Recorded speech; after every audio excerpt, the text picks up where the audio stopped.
परभणीत केमिस्टांचा एल्गार. ऑनलाईन औषध विक्री विरोधात मेडिकल दुकाने कडकडीत बंद.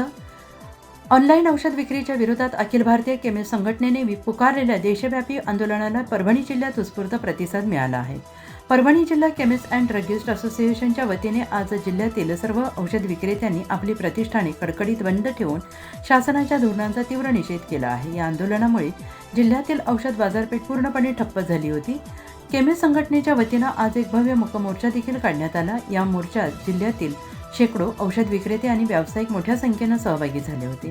आंदोलनकर्त्यांनी हातात फलक धरून ऑनलाईन औषध विक्रीमुळे होणारे दुष्परिणाम आणि किरकोळ औषध विक्रेत्यांवर येणारी उपवासमारीची वेळ याकडे शासनाचे लक्ष वेधले. कुठे गेले ते अच्छे दिन अशा घोषणांचे फलक या मोर्चात सगळ्यांचे लक्ष वेधून घेत होते. आणि या आंदोलनाबाबत बोलताना संघटनेचे प्रतिनिधी बाळासाहेब धिके यांनी म्हटलं आहे की ऑनलाईन औषध विक्रीमुळे सामान्य जनतेच्या आरोग्याला मोठा धोका निर्माण होऊ शकतो. विना प्रिस्क्रिप्शन औषधांची विक्री होणे, बनावट औषध मिळणे अशा अनेक प्रकारांमुळे रुग्णांचे नुकसान होत आहे.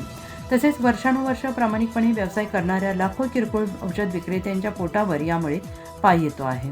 शासनाने या ऑनलाईन विक्रीला त्वरित पायबंद घालावा, अन्यथा यापुढील काळात आंदोलन आणखी तीव्र केलं जाईल.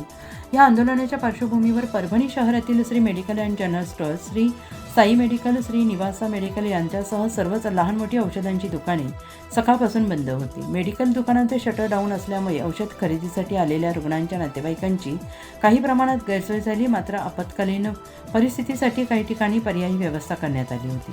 केमिस्टच्या या एकजुटीमुळे परभणी जिल्ह्यातील हे आंदोलन पूर्णपणे यशस्वी झाल्याचं दिसून येत आहे.